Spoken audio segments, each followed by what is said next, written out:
दोस्तों, ईद से पहले इमरान खान की सिक्योरिटी के पेश नजर इन्हें अडियाला जेल से पेशावर जेल शिफ्ट कर दिया गया। 2 रुकनी बेंच ने फैसला सुनाकर इमरान खान के चाहने वालों को खुश कर दिया है। 6 माह से बेकसूर जेल बर्दाश्त करने वाले लीडर की जिंदगी के हवाले से पाकिस्तानी आवाम बेहद परेशान थी, लेकिन आज सोशल मीडिया पर वायरल होने वाली खबर ने इमरान खान के चाहने वालों को खुश कर दिया है। क्या है बड़ी खबर, इस वीडियो में आपके साथ शेयर करेंगे, लेकिन इससे पहले आपको ये भी बता दें कि दोस्तों, जैसा कि आपको पता है कि और इमरान खान साहब को खैबर पख्तूनख्वा जेल के अंदर शिफ्ट करने का एक प्लान बनाया जा रहा है। लेकिन उससे पहले आपको ये बताता चलूं कि अडियाला जेल के सामने आज हाई सिक्योरिटी अलर्ट थी और जो टेलीविज़न की जो DSNGs थी उन सबको 2 किलोमीटर दूर खड़ा कर दिया गया था। वहाँ पे बाकायदा कनातें लगी हुई थी, फिर वहाँ पे तबशे और लिखे हुए थे, वहाँ पे बाकायदा नोटिस लगे हुए थे कि कोई भी शख्स जेल के अंदर मौजूद लोगों के साथ मुलाकात नहीं कर सकता।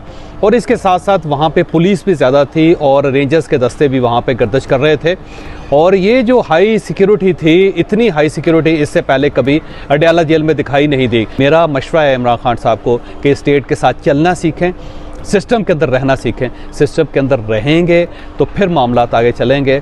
स्टेट को अपना दोस्त बनाएंगे, स्टेट की सपोर्ट करेंगे। स्टेट से अगर अपनी सपोर्ट लेंगे तो फिर ये मुल्क को चला सकेंगे। इमरान खान साहब के साथ बात हुई है और इमरान खान साहब को खैबर पख्तूनख्वा जेल के अंदर शिफ्ट करने का इमरान खान की जमानत के लिए इनके वकला की तरफ से तोशाखाना केस और साइफर केस में जमानतें दायर की गई थी, जिसके बाद आज 2 रुकनी बेंच ने जमानत कबूल होने तक इमरान खान को पेशावर जेल शिफ्ट करने की इस्तदा मंजूर करते हुए कहा कि फैसला हक और सच के साथ साथ पाकिस्तान के अजीम और बहादुर लीडर इमरान खान की जिंदगी को खतरे के पेश नजर रख कर किया जाएगा। इमरान खान जो इस वक्त लोगों के कौमी हीरो बन चुके हैं, उनकी जिंदगी की हिफाजत करना पाकिस्तान के हर इदारे की अव्वलीन जिम्मेदारी है। दोस्तों, इस हवाले से अपनी राय का इजहार कमेंट सेक्शन में दे। वीडियो अच्छी लगे तो लाइक करें और इस चैनल को सब्सक्राइब करें।